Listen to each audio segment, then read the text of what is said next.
2 वरून 40 करण्याची माझ्यात ताकद आहे. मी अजून म्हातारा झालो नाही. भल्या भल्यांना सरळ करण्याची माझ्यात ताकद आहे.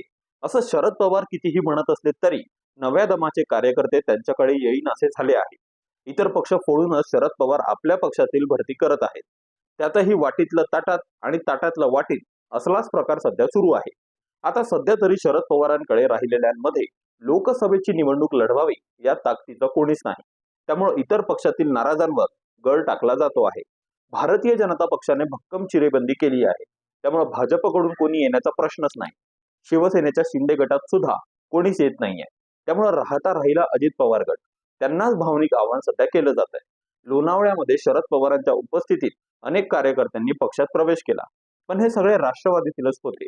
त्यातील बहुतांशांनी अजित पवार गटात रीतसर प्रवेशच नव्हता केला. त्यांच्याच पक्षप्रवेशाचा मोठा कार्यक्रम हाती घेण्यात आला. राज ठाकरे यांच्या भोवतालच्या नेत्यांना कंटाळून मनसे सोडणाऱ्या वसंत मोरे यांनी अपेक्षेबरहुकूम शरद पवारांची भेट घेतली. पुण्यातून खासदारकीची उमेदवारी मागितली, पण शरद पवारांच्या हातात पुण्यातली उमेदवारी नसल्यानं त्यांनी वसंत मोरे यांना थोडं थांबण्याचा सल्ला दिला. त्यामुळे वसंत मोरे आता थोडे थांबून मग राष्ट्रवादी काँग्रेसची तुतारी वाजवणार आहेत.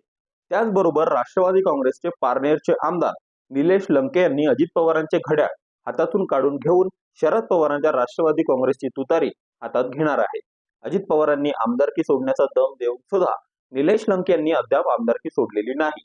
पण शरद पवारांच्या पक्षाची तुतारी हातात घेऊन ती नगर लोकसभा मतदारसंघात फुंकण्याची निलेश लंके यांनी तयारी केली आहे. नगर लोकसभेचा मतदारसंघ महायुतीत भाजपकडे आहे.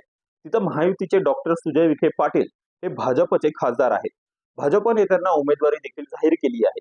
पण नगर लोकसभेची जागा भाजपकडून काढून घेऊन अजित पवारांनी आपल्याला द्यावी अशी आमदार निलेश लंके यांची अपेक्षा होती.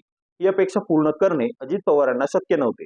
त्यामुळे निलेश लंके यांनी अजित पवारांच्या पक्षाचे घड्याळ हातातून काढून शरद पवारांच्या पक्षाची तुतारी हाती घेतली आहे.